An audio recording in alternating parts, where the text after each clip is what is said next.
Bonjour à tous, bonjour à toutes et bienvenue dans cette émission des groupes ADP Talks. Aujourd'hui, on ne va pas juste vous parler de l'hospitalité au sens classique, on va vous parler de transformation des lieux. L'aéroport, autrefois vu comme un lieu de passage, se pense désormais comme un espace à vivre, un lieu d'expérience, d'image, de consommation et parfois même, vous allez le voir, d'événements. Et cette mutation, elle est en cours dans de nombreux autres secteurs, que ce soit l'hôtellerie, les centres commerciaux, les gares, mais aussi les campus d'entreprise. Alors comment est-ce que l'aérien peut tirer parti de ces mutations? On en parle tout de suite avec nos invités.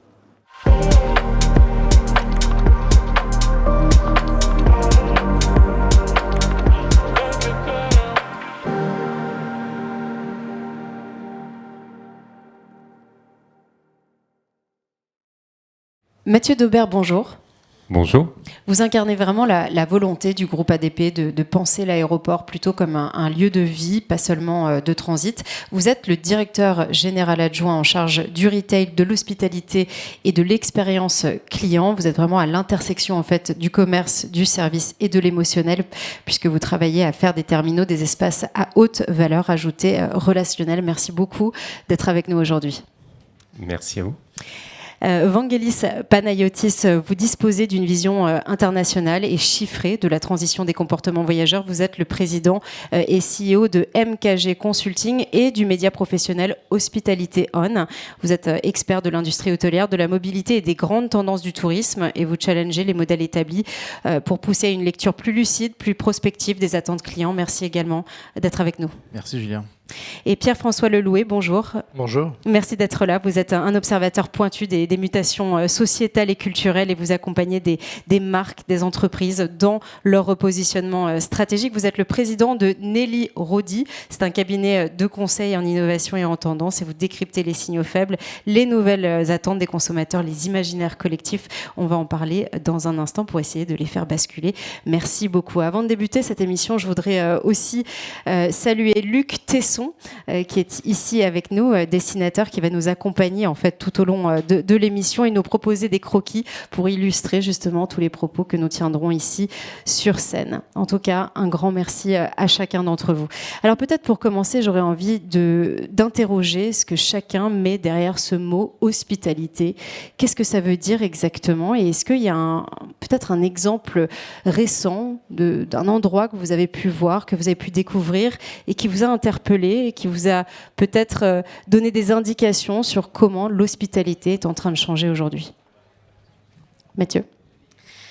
Alors, sur l'hospitalité, pour revenir peut-être à une définition de base, c'est accueillir l'autre, l'étranger, chez soi. Et dans cette phrase-là, en fait, je pense que ça résume à peu près tout, parce qu'on voit vraiment les valeurs d'accueil, les valeurs de la relation à l'autre et l'ouverture au monde. Et puis aussi la notion de chez soi, donc de défendre son propre territoire, d'en être fier et de vouloir le partager avec autrui. Et après, pour parler d'un lieu, alors j'ai peut-être parlé de l'aéroport parce que bon, ça reste mon univers. J'ai récemment visité l'aéroport de Bangalore en Inde. Et j'ai trouvé vraiment très intéressant sur son terminal 2. En permanence, ce qu'on essaye, c'est de créer des émotions, des chocs esthétiques, etc. Et donc, à chaque fois que j'en vois, c'est quelque chose qui m'interpelle. Et dans le cas d'espèce, c'était vraiment le cas à Bangalore, sur l'entrée du terminal, la gestion de la zone publique, sur un moment qui n'est pas facile, c'est le moment de l'enregistrement, des contrôles des bagages, des contrôles des passeports, donc qui est toujours un moment très stressant, très angoissant.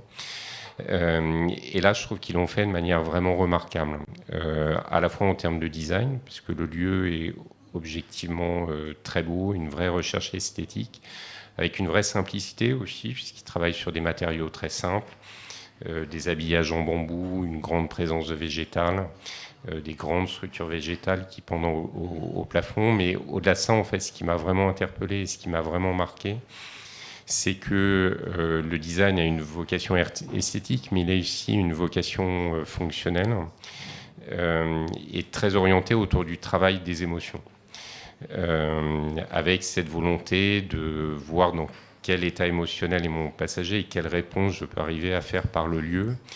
Et notamment, par exemple, juste avant le contrôle des bagages à main, qui est en général assez pénible en Inde.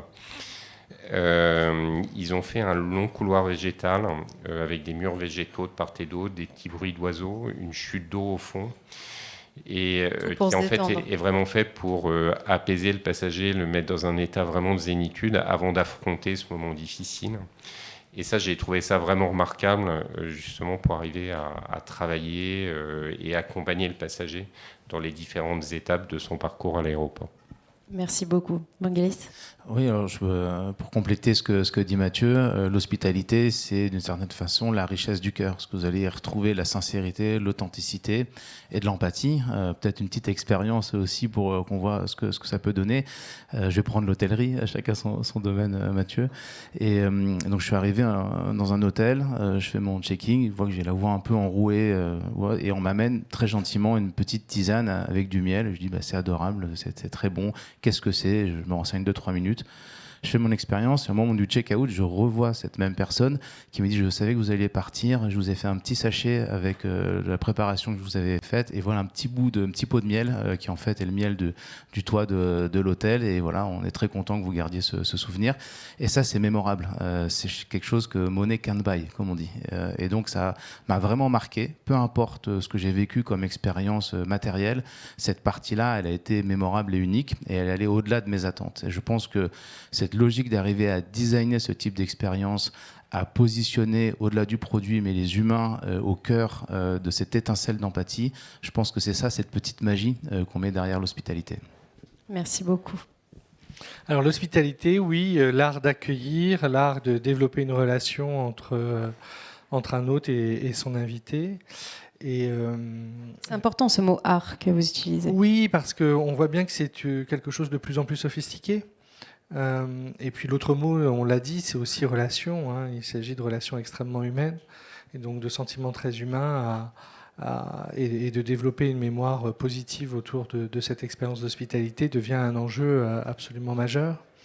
Alors, s'il fallait choisir un lieu, moi je choisirais une épicerie à Los Angeles qui s'appelle Erewhon. C'est une chaîne d'épicerie, on a dit, et qui incarne absolument parfaitement, à la fois par son accueil, par son offre, par son design, le style de vie de Los Angeles absolument rêvé, avec une offre d'éditorialisation absolument folle, des collaborations avec des grandes marques ou aussi avec des influenceurs locaux, toute la famille Kardashian en particulier. Enfin, on voit bien qu'il y a en tous les cas une offre exceptionnelle, un lieu exceptionnel, une manière d'accueillir les clients absolument exceptionnelle, très incarné sur un territoire. C'est un mot que Mathieu utilisait aussi tout à l'heure. Hein, chez soi, être fier de ce territoire, c'est quelque chose de très important. Et c'est un modèle qui pourrait être exporté dans d'autres villes, à condition que ça respecte justement les conditions locales. Sans doute, il y a déjà une dizaine de ces magasins aujourd'hui dans toute la Californie. Effectivement, c'est un concept qu'on peut dupliquer à condition d'être ancré dans les lieux dans lesquels on va s'installer. C'est aussi un lieu qui a une dimension instagrammable extrêmement forte, donc on voit bien que la résonance au-delà du lieu, au-delà de l'expérience sur les réseaux sociaux et la dimension de partage de l'expérience, elle est aujourd'hui partie intégrante de l'hospitalité. Alors ça peut paraître peut-être pas si évident pour ceux qui nous regardent, mais est-ce que honnêtement on peut procurer du plaisir est-ce qu'un aéroport peut procurer du plaisir aujourd'hui ? Alors clairement plus qu'avant. Alors, moi, j'y crois très fort. Enfin, en tout cas, c'est la raison pour laquelle je me lève tous les matins. En fait, globalement, si on regarde la réalité d'un aéroport, c'est qu'en fait, c'est une succession de deux moments qui sont très différents. Le premier moment, c'est celui des contrôles, hein, donc, où on enchaîne les process, etc., où nos passagers sont très stressé même quand tout se passe bien et où là finalement l'enjeu c'est d'arriver à créer de la facilité, de la fluidité, etc. Mais on aura quand même un peu de mal à créer un vrai plaisir dans ces moments-là. En revanche, une fois qu'on a passé tous les contrôles, nos passagers réalisent qu'ils vont avoir leur avion de manière certaine, qu'ils ont du temps, parce qu'en moyenne nos passagers passent 2 heures dans les zones réservées des aéroports, et ça c'est une donnée très très stable dans le temps, ça fait plus de 20 ans que c'est pareil. Et pendant ces 2 heures, ce qu'on essaye de faire quotidiennement, c'est finalement de se dire que le plaisir du voyage peut commencer dès l'aéroport et donc de construire cette zone-là un peu comme des nouveaux lieux d'hospitalité qui commencent après les contrôles, qui se terminent juste avant d'embarquer, dans lequel on insuffle à la fois du beau en travaillant avec des designers pour faire plus des lobbies d'hôtel en fait que des salles d'attente classiques d'aéroport, dans lequel on travaille beaucoup autour de l'expérience et dans lequel voilà, on travaille beaucoup avec nos équipes sur le terrain pour avoir ce que disait Pierre-François, des vrais moments d'interaction humaine. Et ça peut être générateur de plaisir, d'émotion, etc. Donc oui, pour répondre à la question, je pense que c'est possible. Oui, bien sûr, pourquoi pas. J'aime bien ce principe de demande frustrée, c'est-à-dire une demande qu'on ne voit pas, qui ne s'exprime pas, parce qu'il n'y a pas l'offre qui est en face. Donc il faut parfois avoir un peu d'audace, oser, comprendre, anticiper ce que vont être les attentes des passagers ou des clients, et mettre en place une offre qui soit attractive et désirable. Et là, on va voir qu'au fur et à mesure, les gens vont se fidéliser, vont apprécier. On peut se tromper, ça arrive, mais il n'y a aucune raison que ça soit moins possible dans un aéroport, dans un centre commercial, dans un hôtel ou ailleurs. Il faut se différencier, créer cet écosystème qui va proposer, qui va avoir une proposition de valeur un peu unique, un peu différenciante, et elle trouvera son public si elle est bien faite. Oui, et puis ces dernières années, on a déjà vu cette offre constamment évoluer, s'enrichir considérablement. On a l'occasion, bien sûr, de découvrir des nouveaux produits, des expériences de bien-être, des expériences culturelles parfois. Donc l'enrichissement de la proposition de services ou de produits que l'on peut avoir dans un aéroport fait que finalement, dans ce petit moment privilégié, cette bulle entre le moment où on a passé les contrôles et avant de rentrer dans son avion, on a beaucoup de choses possibles. Et dans des endroits, dans des lieux qui sont aussi de nature très différente. Et il faut saluer tout ce travail-là de transformation considérable d'Aéroports de Paris ces dernières années, où on voit bien que à la fois l'évolution des attentes du public, vous le disiez, ont été très importantes, mais il y a eu aussi un accompagnement, une montée en gamme parfois, une diversification des expériences qui a accompagné justement cette population extrêmement mouvante. Et on vit dans un momentum qui est particulier. C'est vrai qu'on est passé d'une génération un peu baby-boomer où, pour reprendre un grand philosophe moderne, Jacques Segala, qui disait « si vous n'avez pas votre Rolex à 50 ans, ça c'est 50, 40, vous avez raté votre vie ». Pareil pour la maison de campagne, la berline allemande. Aujourd'hui, les gens, ce qu'ils ont envie de vivre, c'est des expériences, c'est des choses qui vont les enrichir à titre personnel, dans un moment présent. Et on vit ce point de bascule. Donc, être capable d'aller designer des expériences, c'est profondément répondre à ce que sont les attentes des 20 et 30 prochaines années de l'ensemble de la population.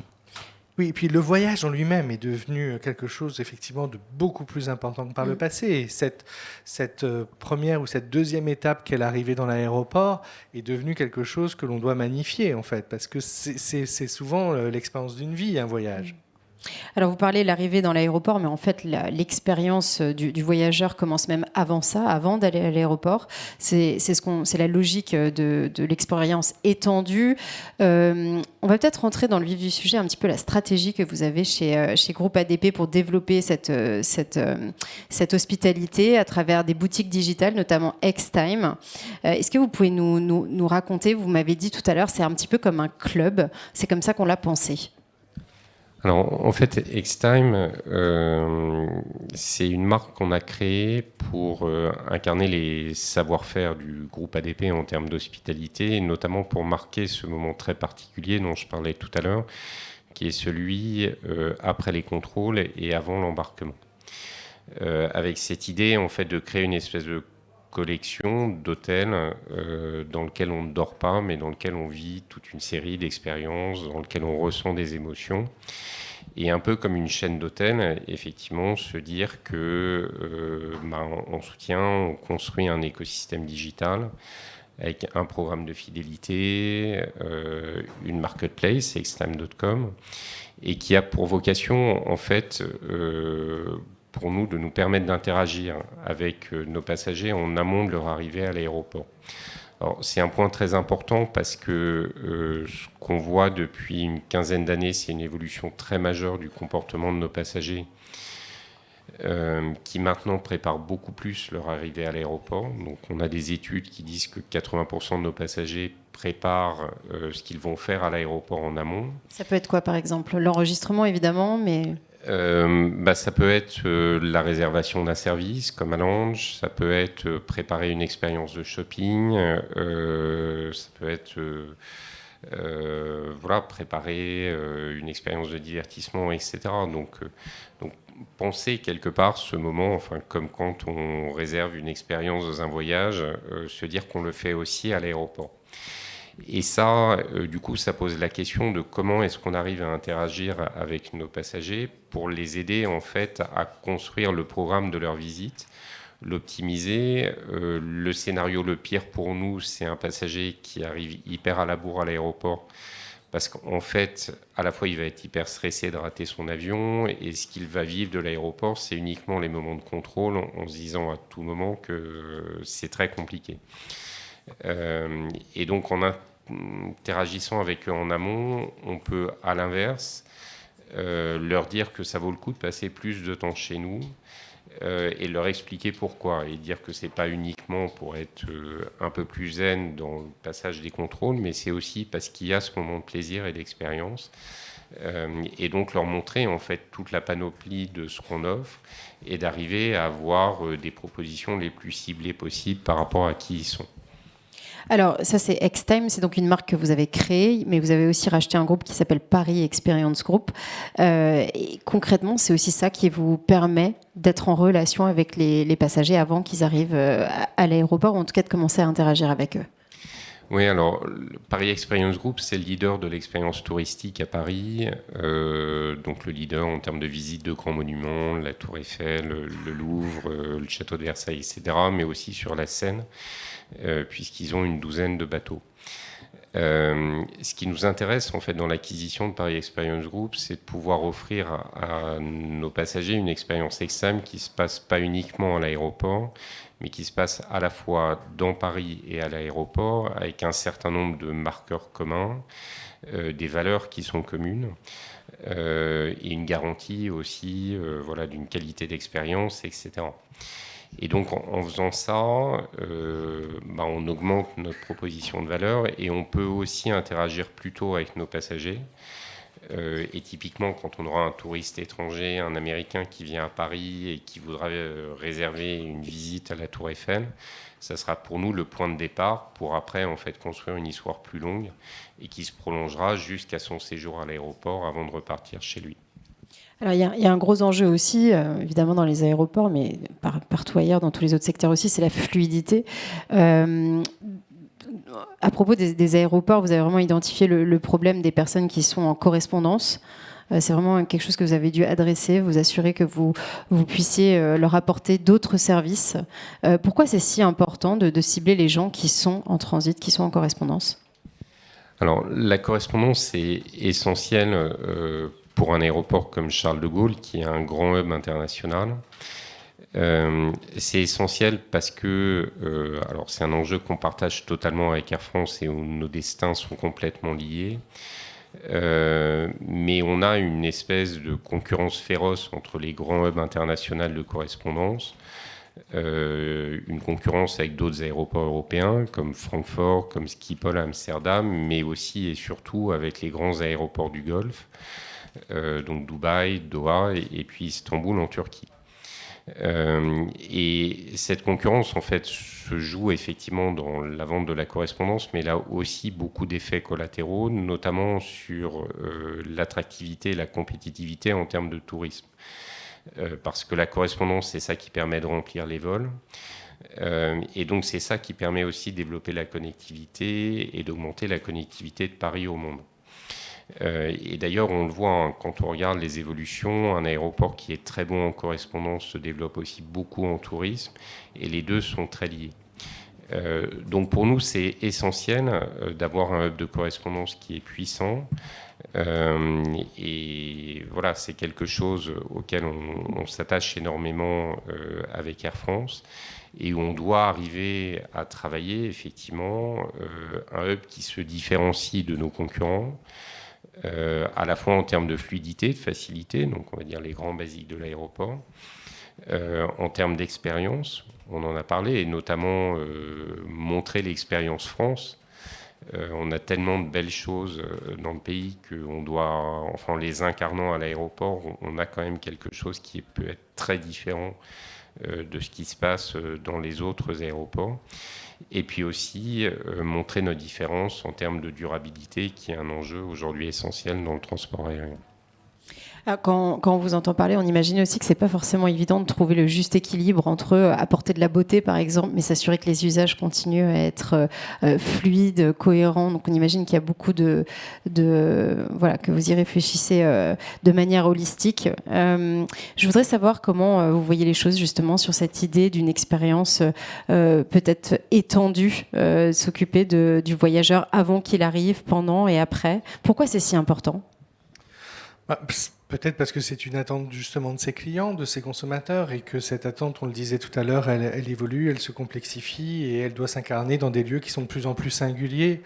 Et que c'est de plus en plus compliqué parce qu'il faut à la fois maintenir une excellence opérationnelle extrêmement forte en s'appuyant sur des sujets techniques, sur une optimisation des flux qui doit être constante et sur une régularité de ces opérations qui est absolument essentielle. Et en même temps, c'est dans ces nouveaux lieux de distribution, d'hospitalité, etc., on doit développer, comme on le disait, une culture de marque, une vision créative du design, une expérience elle aussi extrêmement singulière et qui se complexifie elle-même parce qu'elle devient de plus en plus culturelle, de plus en plus divertissante, de plus en plus communautaire également. Et c'est vrai que Groupe ADP, on le voit bien, touche à pas mal de ces touches de ce piano, entre Paris Musée d'un côté, entre une expérience shopping qui se développe beaucoup, entre ces nouveaux lobbies dont on parlait tout à l'heure, qui sont des lieux de repos assez étonnants et de plus en plus singuliers. On voit bien que l'expérience devient de plus en plus complexe et qu'elle monte aussi en gamme de plus en plus. Oui, on parle beaucoup maintenant d'individualiser la proposition de service. C'est pas que une coquetterie. Je vous donnerai quelques exemples tout à l'heure. Mais ce qu'il faut comprendre aussi, c'est que finalement l'individu s'est remis au centre de l'expérience. C'est-à-dire qu'avant, on avait des gens il y a 30 ans qui étaient business et donc ils voyageaient dans le cadre des affaires. Ils étaient en costume cravate et ils avaient tous les stéréotypes de ce comportement. Et à l'inverse, ils étaient en tongs t-shirt avec les enfants. Maintenant, tout ça a changé. Vous pouvez au sein d'une même heure avoir une conférence call à faire, puis avoir envie de vous détendre et faire du shopping pour amener quelque chose à votre femme, etc. Et tout ça au sein du même espace. Donc c'est plus du lundi au vendredi si vous êtes affaires, c'est plus week-end si vous êtes loisirs. C'est plus brouillé, quoi. Et, voilà. Et donc là maintenant, il faut être capable d'offrir cette hybridation et de comprendre que le client, par son individualité, s'est remis au centre de l'échiquier et de l'expérience et qu'il a des vraies attentes. Et je vous disais que c'était pas une coquetterie. Dans le cadre des Jeux Olympiques, il y a eu un travail exceptionnel qui a été fait, qui était d'amener pour les athlètes paralympiques leurs chaises au moment où ils descendent de l'avion. Et on comprend pas trop ce que ça veut dire, mais ça veut dire qu'en fait, les chaises standardisées ne sont pas forcément adaptées. Ils ont chacun un réglage qui est très spécifique. Et donc d'arriver à designer cette chaîne logistique pour venir proposer cette expérience, c'est effectivement extrêmement unique et complexe. Et pour terminer, on a tous un cerveau, et ce cerveau, c'est une machine extraordinaire, un fantasme. Et donc quand vous fantasmez votre voyage de demain pour aller prendre l'avion, est-ce que vous fantasmez que ça va être compliqué, que les transports vont être longs, qu'arriver sur place, vous allez perdre du temps et que donc il faut bien doser le moment où vous allez partir? Ou est-ce que maintenant, de plus en plus, vous allez fantasmer que c'est une expérience sympathique, qu'il faut que je prenne le temps de partir plus tôt parce que je vais avoir réellement des moments intéressants à vivre à l'aéroport. Et donc nous, on doit travailler collectivement à designer cette expérience et faire en sorte que quand nos cerveaux fantasment, ils fantasment quelque chose de positif dans lequel ils ont envie de se projeter. Alors, je voudrais aussi revenir sur une notion qu'on a évoquée tout à l'heure, que vous avez développée, qui est l'inattendu, le pouvoir de l'inattendu sur les passagers. Pourquoi c'est si important pour les aéroports d'essayer justement d'être dans cette singularité et d'essayer d'impressionner d'impressionner les passagers? Julia, si je vous demande de me donner les 3 moments les plus importants de votre vie, vous n'allez pas me dire l'achat de votre voiture, votre montre, ou vous allez me parler, je sais pas, naissance d'un enfant. J'allais dire la naissance de mes 3 enfants. enfants. Ouais. Voilà. Donc, évidemment, on retient des mémoires. Entre guillemets, ce qui est très fort comme marqueur, c'est cet élément de mémoire. Donc, d'arriver à créer et designer des expériences qui sont mémorables, c'est ce qu'on a de plus puissant. Et qu'est-ce qui va permettre de retenir votre attention et de devenir mémorable? C'est quand vous allez avoir quelque chose auquel vous vous attendez pas. Ça peut être positif ou négatif. D'ailleurs, on se rappelle très bien des deux cas de figure. Mais si vous arrivez à créer une expérience mémorable qui est positive, vous êtes au cœur de ce qui va marquer au fer rouge l'esprit des gens, et ils vont s'en rappeler tout le temps, ils vont en parler positivement. Si possible, s'épancher sur les réseaux sociaux positivement aussi, ça fait une belle caisse de résonance. Et donc tout ce métier de l'hospitalité, on l'a rappelé ensemble au début, c'est vraiment cette capacité à connecter les cœurs, à connecter l'empathie et à mettre toute cette chaîne de valeur, de partenaires dans le retail, dans la restauration, disponible pour qu'il n'y ait pas de rupture dans cette chaîne d'expérience, et puis créer cette expérience mémorable. Alors, vous avez évoqué tout à l'heure cette hybridation. Jusqu'où on peut aller dans l'hybridation? On voit d'ailleurs que ce n'est pas que dans les aéroports, c'est aussi dans d'autres secteurs. On le voit avec les Galeries Lafayette qui deviennent un peu un espace culturel, ou encore la Bourse de commerce qui va mêler luxe et art. Est-ce qu'on peut imaginer que demain, vous avez parlé notamment d'un musée, je ne sais plus si c'était à Charles de Gaulle ou Orly, mais Charles de Gaulle. Jusqu'où est-ce qu'on peut aller dans cette hybridation? Est-ce que tout est permis finalement? Non, l'hybridation, c'est pas le bazar. Donc, c'est une juste ligne à connaître aussi. Évidemment. Donc c'est vrai qu'il faut. L'enjeu, c'est bien sûr avant tout la marque. C'est le message, c'est le concept. Quelle est la colonne vertébrale des messages que l'on a envie de faire passer à ses clients le temps de leur passage dans un aéroport? Et cette réflexion-là, on ne peut évidemment pas s'en abstenir, mais une fois qu'elle est définie, on peut la décliner. Et on sait, encore une fois, que la dimension du divertissement et la dimension culturelle sont deux aspects qui sont extrêmement forts aujourd'hui du côté des attentes des clients. Donc, et on a la chance d'avoir à Paris sans doute une des villes les plus culture du monde, entre guillemets, avec notre collection d'hôtels, de musées absolument incroyable, et avec une expérience de vie la ville respire la culture, il suffit de se balader et de sortir de chez soi. Et sur cette question, comment est-ce que vous abordez les choses? D'abord, je partage effectivement le constat de se dire que si on arrive à créer l'émotion de la surprise et une surprise positive, on aura gagné. Donc nous, on essaye d'y travailler beaucoup pour effectivement créer des choses inattendues. Et comment vous faites pour pas aller trop loin, par exemple? Est-ce qu'on décide il faut connaître les besoins, j'imagine, des gens, mais peut-être pas, justement, comme vous le disiez, se retrouver dans un bazar où finalement on ne sait plus où on est et qui correspond plus à l'image que vous souhaitez véhiculer? Non, ça doit toujours rester très juste par rapport à qui on est. Par rapport au moment que vivent nos passagers. Je vais vous prendre un exemple qui est celui de l'espace musée, donc qui est un lieu culturel qu'on a créé avec une exposition tous les 6 mois, qu'on fait avec des grandes institutions culturelles. Donc on a fait des expositions autour de Rodin, de Picasso, etc. Quand on a construit cette chose-là, alors c'est très inattendu par nos passagers, parce que même s'il y a beaucoup d'attentes de culture, la réalité de la culture à l'aéroport est encore peu présente. Mais après, il ne faut pas qu'on se trompe. C'est-à-dire qu'on doit à la fois comprendre qu'on est dans un aéroport, donc nos expositions doivent se faire en 10-15 minutes maximum, parce que le temps reste compté. Et on ne peut pas avoir un cas d'un passager qui est passionné par l'exposition et qui finit loupe par son rater avion. Donc on travaille beaucoup en fait sur ce temps et s'assurer en fait qu'on a à la fois un vrai moment de plaisir, mais qui reste assez fugace par rapport au timing de l'embarquement, etc. Et puis on le fait aussi par rapport à qui on est, donc Paris Aéroport, donc la mise en avant de Paris, donc un vrai travail autour des différentes institutions culturelles parisiennes, des grands artistes français qui ont vécu à Paris. Et donc c'est ça qu'on doit incarner et pas autre chose. Oui, on a une chance extraordinaire que la France, ça soit une image de marque. On nous reconnaît de la gastronomie, on nous reconnaît des savoir-être, des savoir-vivre, on nous reconnaît la qualité dans le vin, on nous reconnaît l'artisanat. Voilà, donc on a beaucoup de choses sur lesquelles on doit capitaliser. Et il ne faut pas essayer de ressembler à d'autres, parce qu'on ne sera jamais plus authentique que les autres, soit les Américains ou les Asiatiques. En France, on a quelque chose d'unique à proposer, et sur lequel je pense qu'il faut qu'on capitalise, y compris quand l'aéroport, en réalité, c'est le premier contact et le dernier contact avec l'expérience du tourisme en France. Donc il y a une vraie attente bon, on dit qu'on est le premier pays touristique au monde, c'est probablement plutôt vrai, mais l'aéroport a un vrai rôle à jouer par rapport à ça et à faire vivre ce que c'est une expérience à la française. Et puis Mathieu, il faudra peut-être l'exporter un jour dans d'autres aéroports, peut-être. Et vous disiez d'ailleurs que ça nous donne une longueur d'avance, cette culture française, cette attente, cet imaginaire que les gens, qui est réel aussi, hein, mais que les gens ont quand ils arrivent à Paris, c'est plutôt une bonne chose ou...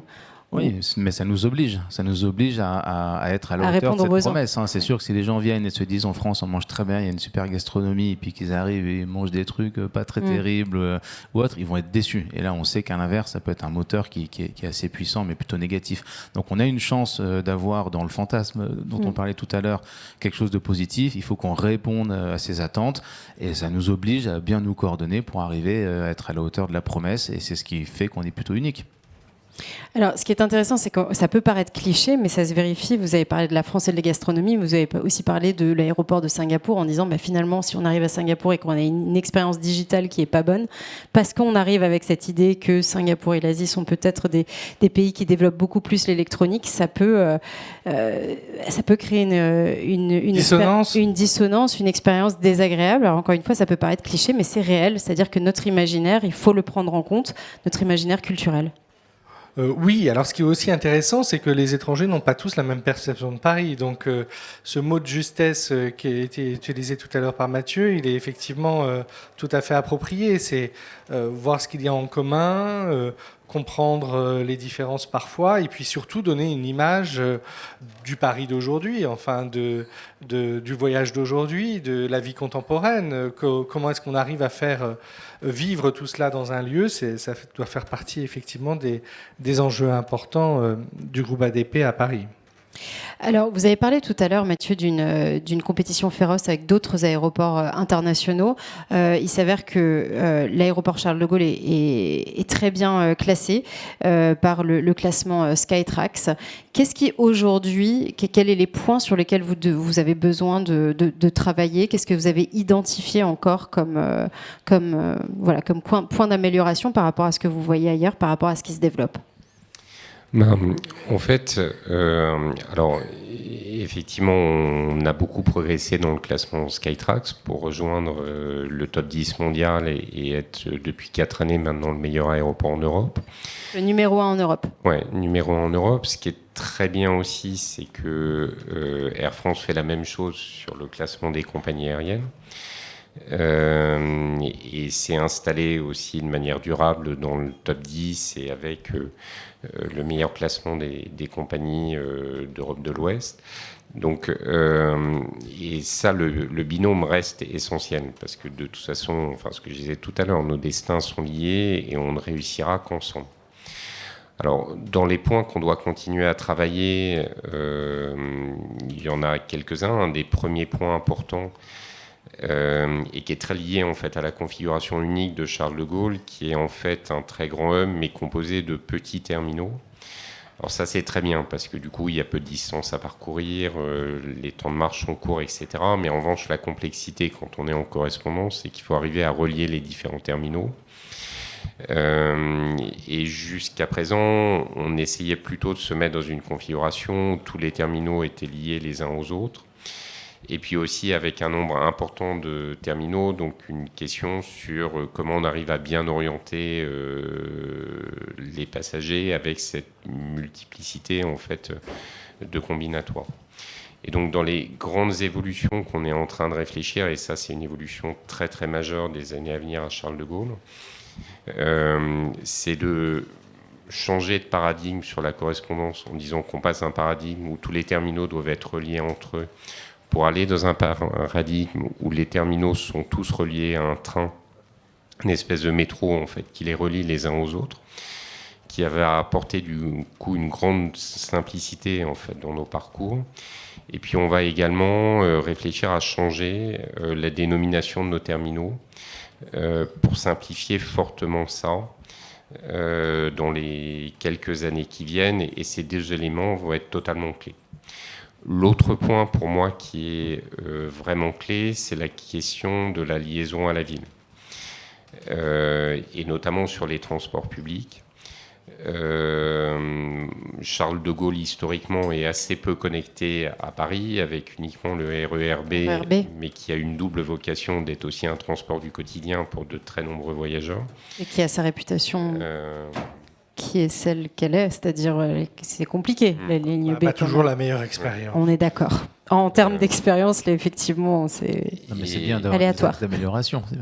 Et voilà, et non, comme mais le voyage commence dès le domicile, la question de la liaison entre Paris et l'aéroport est totalement clé. Et Charles de Gaulle Express. Du Charles de Gaulle Express, puis de la ligne 17, on va avoir un changement totalement majeur. Alors qu'on a pu constater cette année à Orly avec l'arrivée de la ligne 14, qui a changé radicalement l'expérience de nombreux voyageurs quand ils viennent à Orly et qu'on voit effectivement quotidiennement dans les commentaires de nos passagers qui disent que ça a totalement changé en relation à l'aéroport. Rien à voir, effectivement. Et la ligne 14 qui fête ses 1 an, d'ailleurs, je crois, jour pour jour. Très bien. Alors, vous parliez des terminaux. Parlons du terminal 1. C'est celui qui a la meilleure performance, celui qui progresse aussi le plus vite. Vous avez un chiffre d'affaires par passager, un panier moyen par passager de, je crois que c'est 88 €. Oui, absolument. C'est record. C'est plus que Doha, Dubaï, Singapour et Séoul. Alors, c'est quasiment 2 fois plus. 2 fois plus. Donc, ce qui est effectivement très, très élevé. C'est aussi l'aéroport qui, chez nous, a les meilleurs résultats en termes de qualité de service dans les différentes enquêtes qu'on peut faire et de très, très loin. Donc, on voit qu'on a réussi à créer sur ce terminal vraiment quelque chose de très vertueux. Puisque l'expérience est là et la performance économique est là, et en ayant aussi cette performance économique très élevée, c'est ça qui nous permet d'investir aussi pour continuer perpétuellement à renforcer l'expérience, l'améliorer, etc. Donc voilà, et c'est en fait le premier terminal dans lequel on a mis en place le projet X-Time dont je parlais tout à l'heure. Donc avec un design de lieu qui a été fait par 2 designers, donc Hugo Taureau et Maxime Lyotta, qui sont des designers qui travaillent dans l'univers de l'hospitalité et qui ont fait un travail absolument remarquable de réinterprétation en fait d'un imaginaire parisien. Un gros travail sur le service, un gros travail sur les partenariats avec les marques, où toutes les plus grandes maisons françaises de la mode, de la beauté, de la gastronomie sont présentes. Il y a des présences de grands chefs, etc. Donc voilà, donc c'est vraiment l'incarnation de la France et on voit que ça marche et que nos passagers en fait l'apprécient particulièrement. Sur cette question, c'est pourquoi les gens achètent à l'aéroport, dans certains aéroports et pas d'autres. C'est encore une fois, c'est cet imaginaire, c'est cette expérience, c'est le tout. Je pense qu'il y a une raison un peu technique, et la décompression, on a un peu envie de retrouver ce plaisir qu'on fait du shopping notamment. On est aussi captif d'une certaine façon, hein. On ne va pas aller ailleurs, on a son vol à prendre, donc on est là, on est sur place. Et après, il faut que la magie opère, il faut se laisser séduire. Et donc, on a dû t'en parler tout à l'heure de la préparation des voyages. Et donc, on a toujours parfois quelqu'un à la maison qui dit « Tiens, tu voyages, ramène-moi ci, ramène-moi ça ». Donc, ça fait partie. Et puis après, il faut se laisser séduire par la proposition de valeur, parce que les marques vont mettre en avant. Et là, on a quand même un cocktail qui peut être positif. Et il y a aussi je pense, une absolue nécessité. On parle de l'expérience, mais pour rebondir sur le volet économique, il faut diversifier les sources de revenus. Aujourd'hui, il faut démultiplier parce qu'on a des éléments cycliques. Hein, donc, il ne faut pas être sur une jambe ou deux. Il faut essayer d'en avoir plusieurs. Et ce côté d'expérience retail ou même d'expérience tout court, elle va venir renforcer un nouveau pilier économique qui va permettre de pérenniser l'activité, les investissements lourds que tout ça représente, et puis de garder, on l'espère, en tout cas, une position dans le peloton de tête. Il y a vraiment des nouvelles métriques de l'attractivité. On a parlé du panier moyen, il y a aussi les stories Instagram, c'en est une autre. Oui, parce qu'Instagram, c'est une mesure de la désirabilité des marques aujourd'hui. C'est la dimension communautaire de l'hospitalité, du partage d'expériences. Elle est devenue aujourd'hui une évidence. Donc ça va avec ce côté divertissement aussi qui s'amplifie. Et puis ça va aussi avec ce voyage de groupe, ce voyage familial, cette volonté de construire des souvenirs, de les partager, de construire des souvenirs mémorables, comme mon voisin le disait tout à l'heure. Oui, donc la dimension réseaux sociaux, elle est là, elle est bien là, elle est incontournable. Et pas uniquement les réseaux sociaux occidentaux, évidemment, mais il faut aussi penser à tout l'écosystème chinois, asiatique, de manière plus générale. On va devoir évidemment aller plus loin, inventer d'autres KPI. Le fait d'avoir la régularité, le fait de voir que l'aéroport est vraiment choisi comme un hub de transport. Alors c'est très complexe à obtenir, mais de plus en plus, maintenant on essaie de voir le côté repeat business et donc comment on peut vraiment créer cette connexion forte et puissante avec la communauté, hein. Donc il faut déjà l'agréger, il faut qu'ils comprennent qu'il y a une marque qui catalyse un peu tout ça, et ensuite il faut l'animer et constamment être à la hauteur de la promesse, hein. C'est comme dans toute chose, hein. Si on vous fait une promesse, vous êtes très déçu si on la remplit pas, et ce qui est parfois un peu dommage, c'est qu'on s'habitue après aux bonnes promesses, ça devient un standard, et donc il va falloir réélever encore après sa promesse. Il y a quelque chose qui m'a frappé dans nos échanges préliminaires, c'est cette régularité qu'il faut avoir dans l'hospitalité, c'est-à-dire que l'expérience client ou du passager doit être bonne nuit comme jour, et à chaque instant finalement de la journée, chaque jour de l'année. Alors, je crois que c'est assez inhérent en fait à toutes les activités d'hospitalité. La complexité de l'aéroport, c'est que c'est effectivement très surdimensionné parce que on doit accueillir des millions de passagers. Il y a beaucoup de variables. De nationalités extrêmement différentes, qui ont chacun leurs propres besoins, leurs propres attentes, avec des aléas qui sont quotidiens. Et gérer les aléas fait vraiment partie de notre ADN, hein, et d'arriver à trouver les solutions qui permettent que ça fonctionne. Donc voilà, mais c'est vrai que quand on accueille 100 millions de passagers par an, 7 jours sur 7, de partout dans le monde, si on veut être bon en hospitalité, il faut vraiment qu'on le soit pour chacun des passagers, sur chaque étape du parcours et tous les jours de la semaine. Bien, nous arrivons à la fin de cette émission. Je voulais vous remercier chaleureusement d'avoir répondu à nos questions. Merci pour votre disponibilité, pour votre bonne humeur. On retiendra peut-être que un aéroport peut être bien plus qu'un lieu de transit. C'est un lieu où on vit des choses humaines, des relations humaines fortes, des expériences. Elle peut devenir une vitrine culturelle, un terrain de jeu pour les marques, mais aussi une plateforme de service, un univers à part entière. Je vous remercie tous vraiment très chaleureusement. Merci à vous ici sur scène et merci à nos téléspectateurs d'avoir suivi. À très bientôt. Merci. Merci. Merci beaucoup.